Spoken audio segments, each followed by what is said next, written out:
Olá, pessoal! Que bom tê-los mais uma vez aqui na nossa aula. Vamos dar então seguimento ao estudo do direito de família, falando agora a respeito da filiação. Contudo, antes de nós entrarmos efetivamente no assunto, eu gostaria aqui de fazer uma pequena correção. Na nossa última aula, quando nós estudamos o parentesco, eu falei para vocês que os nossos irmãos, eles são nossos parentes na linha colateral em primeiro grau. Peço desculpas pelo equívoco, porque na verdade os nossos irmãos são os nossos parentes em segundo grau, ok? Eu acabei me confundindo com o raciocínio, por quê? Porque quando nós vamos identificar qual é o grau de parentesco com os nossos irmãos, nós partimos de nós, ou seja, nós somos o ponto de referência. A partir daí, então, nós subimos na linha reta ascendente até encontrarmos o nosso ancestral comum, que no nosso caso, esse caso específico, são os nossos pais. E, a partir daí, nós descemos até a linha colateral e encontramos logo na primeira categoria, nós encontramos os irmãos, a categoria dos irmãos. Contudo, quando formos contar os graus, o ancestral comum, ele integra a contagem de graus. Então, nós temos que, a partir de mim, ponto referencial, subimos até a linha dos pais, primeiro grau, descemos até a linha dos irmãos, segundo grau. Consequentemente, então, os nossos irmãos são os nossos parentes na linha reta colateral em segundo grau, ok? Então, feita essa correção, mais uma vez eu peço desculpas pelo equívoco, vamos falar um pouco, então, a respeito da filiação, tema esse que ainda está dentro desse conceito de parentesco. Por quê? Porque os nossos filhos, eles são os nossos descendentes. Descendentes diretos, como dizem alguns autores. Nesse sentido, então, se nós formos verificar na contagem de graus, partindo de nós como referência, como ponto referencial, logo abaixo de nós, nós encontramos a primeira categoria, que é a categoria dos filhos.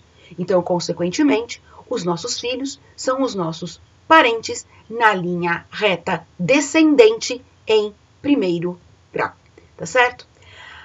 A partir daí, então, pessoal, o que nós podemos dizer? Que nasce uma relação de filiação, mas também nasce uma relação de parentalidade. Porque a partir do nascimento dos filhos, nascem também os seus genitores, nascem os pais, falando em termos jurídicos, ok?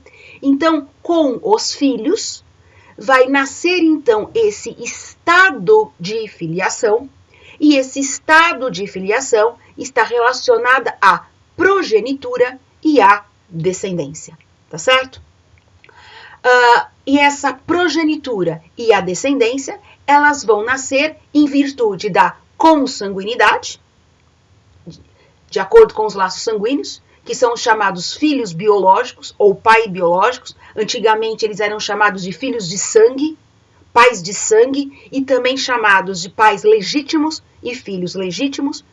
Nomenclatura essa última que caiu por terra no nosso ordenamento jurídico, principalmente depois que a Constituição Federal equiparou a condição de filhos, porque todos os filhos são iguais perante a lei. Isso significa que todos, independentes de sua origem, têm os mesmos direitos, tá certo? Então, essa questão de filhos legítimos e filhos ilegítimos meio que caiu por terra, está em desuso no nosso ordenamento jurídico hoje, ainda que alguns autores ainda façam referência a ela.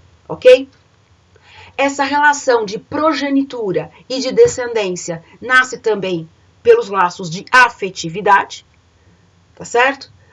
Quando, então, muitas vezes, nós estabelecemos com um enteado, com um sobrinho, ou com outra pessoa qualquer, mesmo não sendo da família, onde, então, acabamos estabelecendo esses vínculos de afetividade e por meio da adoção, então, acabamos integrando essa pessoa na condição de filiação. E também nós temos esse estado de filiação que nasce a partir da adoção. a partir de uma relação jurídica civilmente constituída, que é a adoção, ok?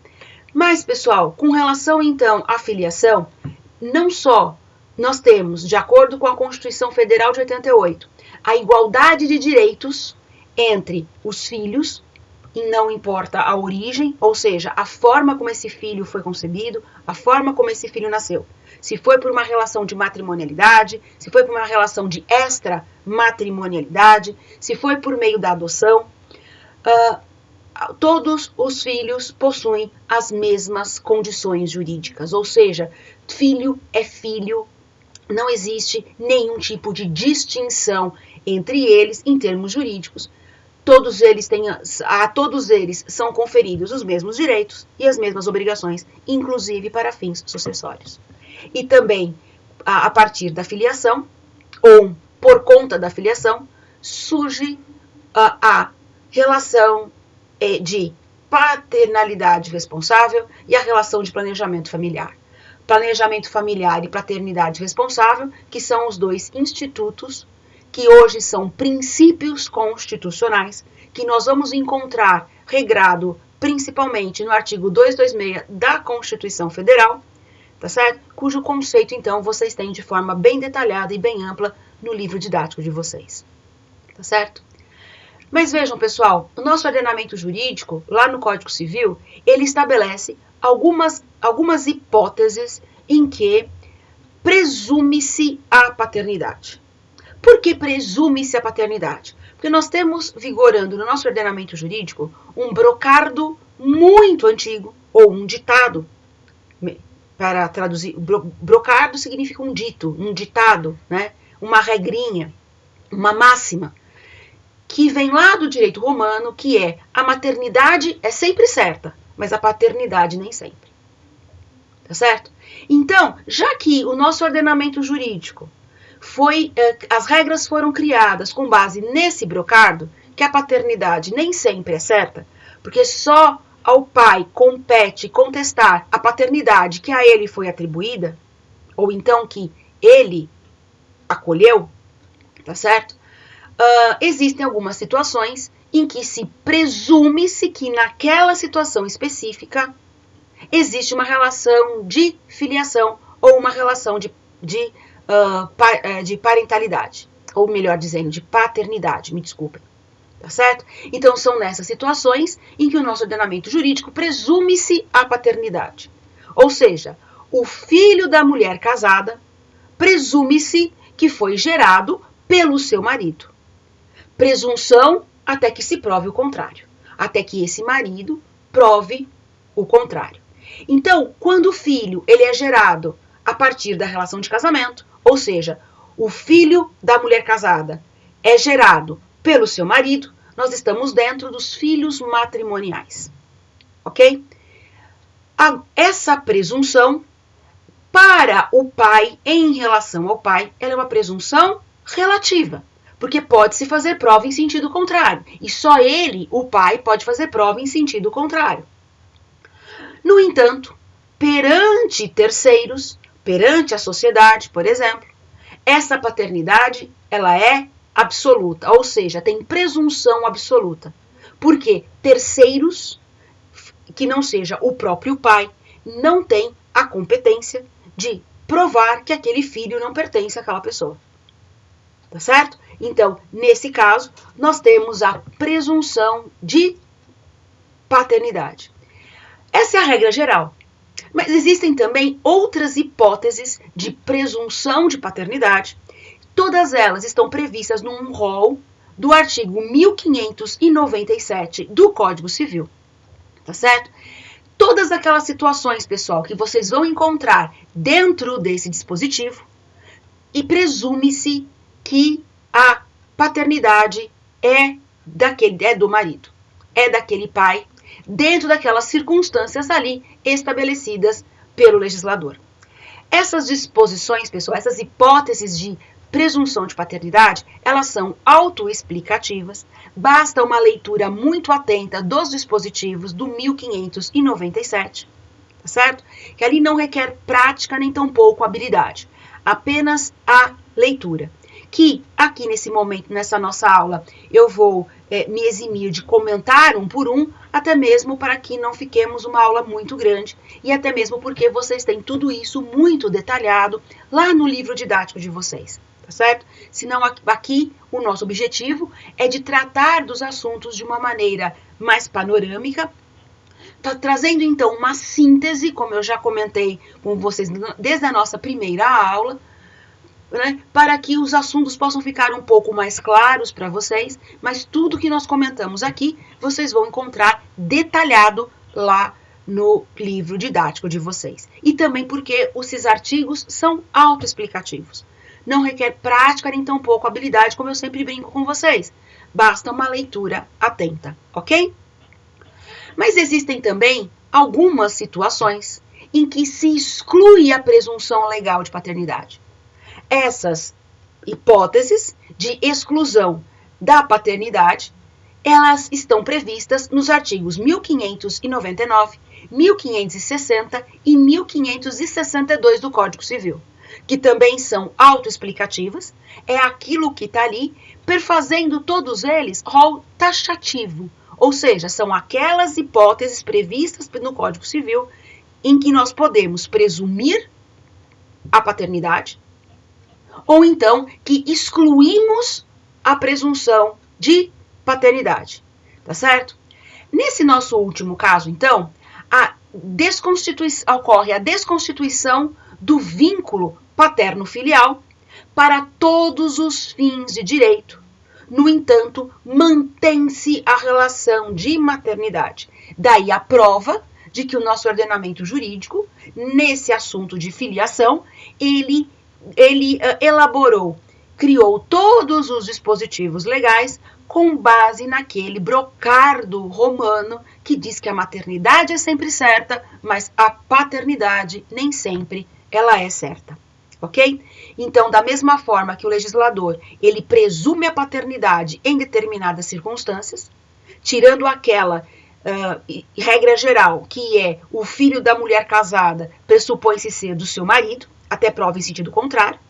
Aqui também, quando nós falamos da exclusão de paternidade, nós temos também a mera presunção até que se prove em sentido contrário. Aqui também nós temos que apenas ao pai é competente de discutir a respeito daquela paternidade que a ele foi inicialmente atribuída. Ok? Muito bem, pessoal. Se existem, então, os casos de presunção de paternidade, em que nós comentamos que presume-se que o filho da mulher casada seja do seu marido, então nós temos aqui aquela classificação que alguns autores não concordam, não gostam, mas outros utilizam muito, que é a classificação, não distinção, mas uma classificação entre filhos matrimoniais, mas também nós temos aqueles filhos que nascem de uma relação extraconjugal, extramatrimonial, do qual, então, não dá para se fazer essa presunção de paternidade, ok? Nesse caso, exclui-se essa presunção de paternidade.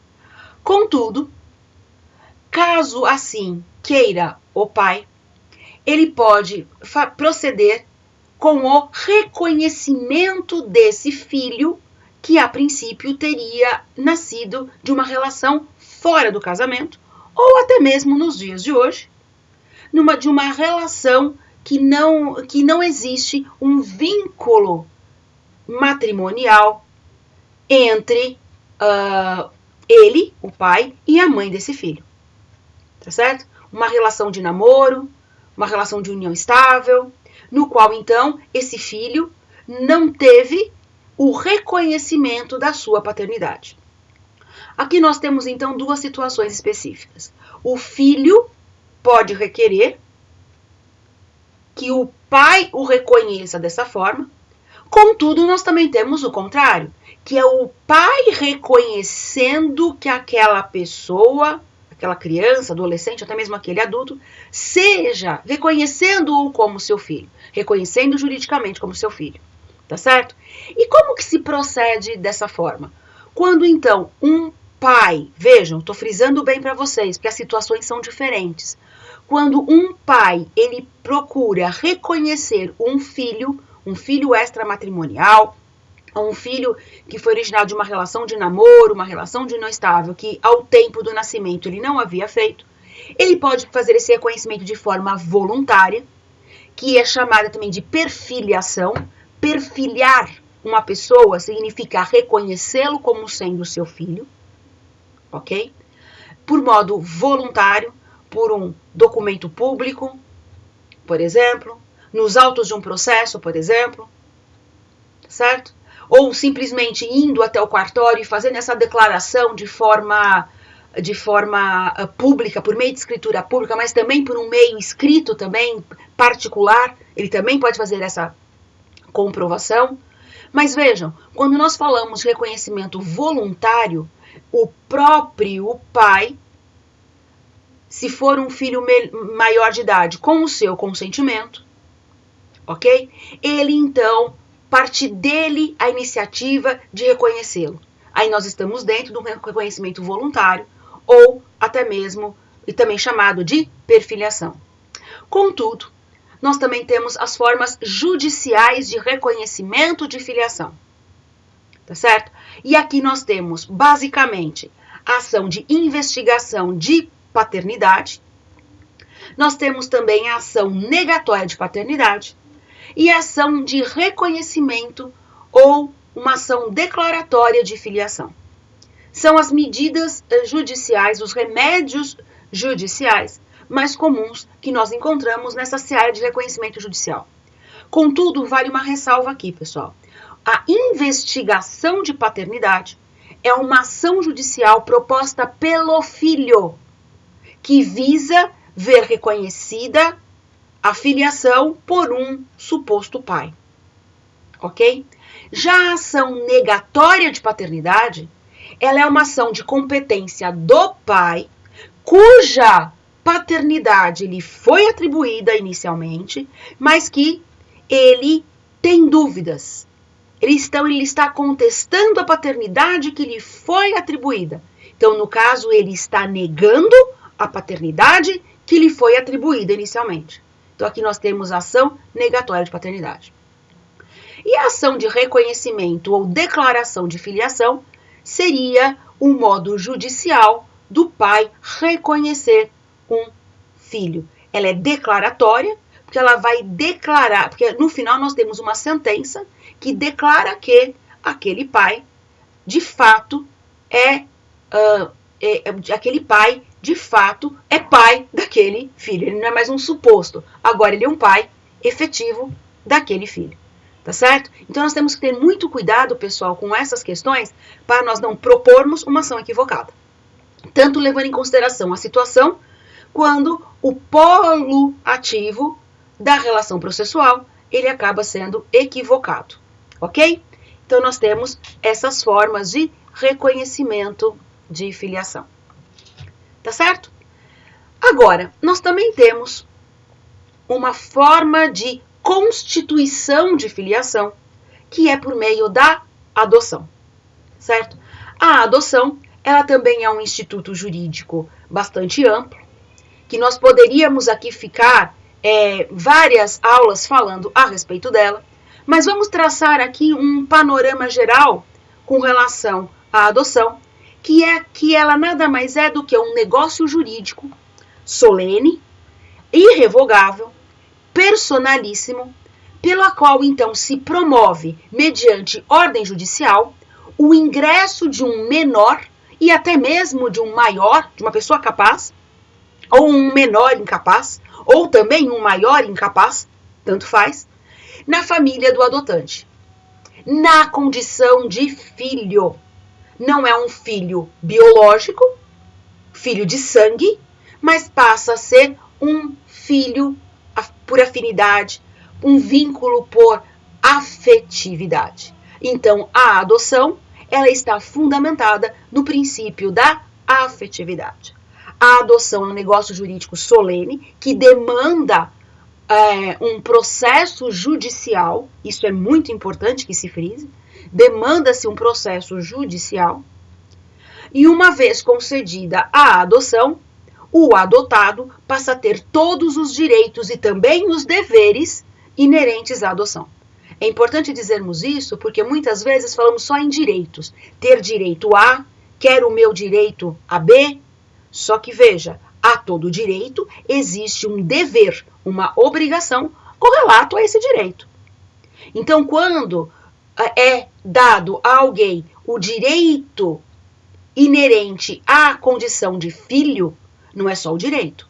Os deveres inerentes à condição de filho também é atribuído tanto ao adotado, como também àqueles filhos que são reconhecidos pelos seus genitores posteriormente ao seu nascimento, ou até mesmo o reconhecimento pode ser feito pós-mortem, tá certo? Nesse caso, então, pessoal, a adoção, ela vai criar um vínculo fictício de parentesco, em linha reta, tanto ascendente quanto descendente, e também para a linha reta colateral, porque ele vai ingressar na categoria de filho, em condições de igualdade com os filhos biológicos, tá certo? Estabelecendo, então, esse vínculo com a família do adotado.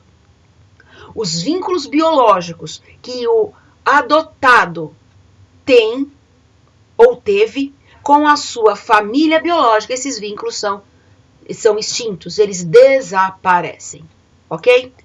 Então, como eu comentei com vocês, a adoção, ela tanto pode dizer respeito a menores, podemos adotar menores de idade, como também podemos adotar maiores, tanto menores incapazes, né, no sentido não de idade, mas por sanidade mental ou por doença, mas também nós podemos adotar maiores. E para ambos os casos, nós seguimos uma única legislação, que não é mais o Código Civil, mas que é o Estatuto da Criança e do Adolescente. Pode parecer esquisito, mas mesmo para a adoção de maiores, também usamos as mesmas regras do Código Civil. Isso está mencionado no próprio Código Civil, tá certo? Naquilo que couber, para a adoção de maiores capazes ou incapazes, nós utilizamos também as regras do Código Civil. E quem pode adotar?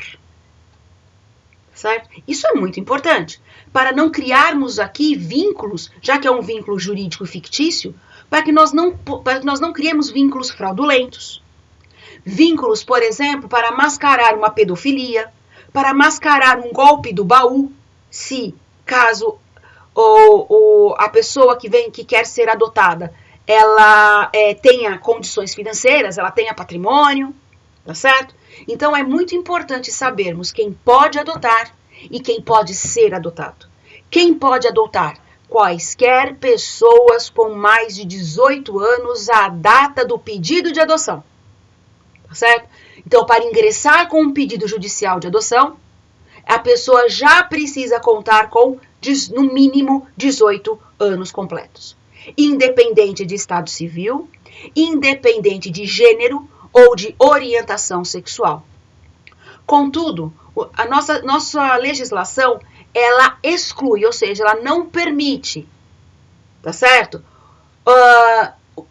Os ascendentes, os irmãos do adotando, e se esse estiver sobre a guarda ou a tutela do adotante, enquanto vigorar a guarda ou a tutela. Ou seja, o nosso ordenamento jurídico não permite a adoção, por exemplo, de irmãos, salvo em situações excepcionais, tá certo? Não permite que um pai adote uma pessoa adote seu próprio pai, melhor dizendo. Não permite que uma pessoa adote seu próprio avô, tá certo? E assim por diante. O nosso ordenamento, no entanto, permite, com base no princípio da afetividade, a adoção do padrasto em relação ao seu enteado, tá certo? Ou seja, se eu me caso ou vivo em união estável com uma pessoa que já tem filhos, eu posso adotar aqueles filhos, tá certo? Nesse caso, sem excluir a sua paternidade biológica. Nesse caso, então, a pessoa adotada, ela ficará contendo, né, melhor dizendo, e constando na sua certidão de nascimento com 2 pais, ou então com 2 mães. a madrasta e a mãe biológica, ou então, em sentido oposto, o padrasto e o seu pai biológico, certo? Agora, quem pode ser adotado? Um menor ou maior, capaz ou incapaz, desde que o adotante seja pelo menos 16 anos mais velho do que o adotado. Ou seja, precisa ter uma diferença de idade entre o adotante e o adotado de, no mínimo, 16 anos. Justamente para evitar as questões de pedofilia, para evitar as questões de fraudes, para evitar as questões de golpe do baú. Por quê? Porque, mais uma vez, o adotado, ele ingressa na família do adotante na condição de filho, como se filho biológico fosse. Ok? No nosso ordenamento jurídico e também na nossa sociedade, existem diversas formas de adoção. Tá certo? Todas elas demandam, com exceção de uma, demandam ordem judicial, demandam processo judicial, correm na vara da infância e da juventude, para aqueles estados ou para aquelas cidades que têm essa divisão dentro da jurisdição daquele estado ou daquela cidade, ok? Então, geralmente são as varas da infância e da juventude que são competentes para analisar os processos de adoção, tá certo? Então, nós temos a adoção conjunta, quando nós temos aí o casal adotando, tá certo? Nós temos a adoção unilateral, quando é apenas uma pessoa que adota. Nós temos a adoção póstuma, que é aquela adoção que ela se concretiza após a morte do adotante. Ou seja, o adotante já iniciou o processo de adoção, ou então ele já havia manifestado firmemente a vontade, o desejo de adotar determinada pessoa. No entanto, nesse ínterim, ele vem a falecer. E a adoção, então, ela acaba se consumando após a sua morte. Adoção pós-mortem. Nós temos a adoção internacional, quando, então, estrangeiros vêm ao Brasil para adotar brasileiros, tá certo? Mediante as leis brasileiras. Nós temos a chamada adoção à-brasileira, está entre aspas no slide, está entre aspas no livro didático de vocês. Ela é chamada à-brasileira por quê? Porque é aquela adoção que nunca passou por um processo de adoção, propriamente dito. É aquela adoção onde a criança nasce e ela é entregue para ser criada por uma outra pessoa, por um outro casal ou por uma outra pessoa, mas aquele casal registra aquela criança como sendo sua. Tá certo? Se fizer prova nesse sentido, a pessoa pode incidir muitas vezes em crime. Tá certo? Atribuir filiação alheia como se fosse própria é crime previsto no Código Penal, tipificado no Código Penal. Mas, no Brasil, por uma questão histórica, e a gente vai lá para quase que o descobrimento do Brasil, praticamente, falando de uma maneira mais simples, aí, de uma maneira mais lúdica, nós vamos lá para a nossa história, bem remota, no qual, então, as crianças que eram rejeitadas, pelas suas mães principalmente, eram entregues para que outras pessoas cuidassem, educassem elas, e aquelas pessoas, então, acabavam registrando aquela criança, ou quando não existia o registro público ainda, acabavam dizendo que aquela criança era dela, era seu filho biológico, e não havia, naquela época, como fazer prova em sentido contrário. Até mesmo porque, como nós vimos, perante terceiros, a paternidade, e a gente também pode falar também da maternidade, ela também é sempre, a maternidade ela é sempre certa, né? A paternidade ela é presumida, mas para fins de terceiros, a paternidade, e também podemos estendê-la por analogia para a maternidade, ela tem presunção absoluta, tá certo? E nós temos atualmente também legalizado no nosso ordenamento jurídico a adoção por pessoas do mesmo gênero, tá certo? Ou seja, aquelas advindas, aquelas adoções cujos adotantes são ou dois homens ou duas mulheres, tá certo? Que vivem numa união homoafetiva. Também está devidamente legalizada no nosso ordenamento jurídico. ok?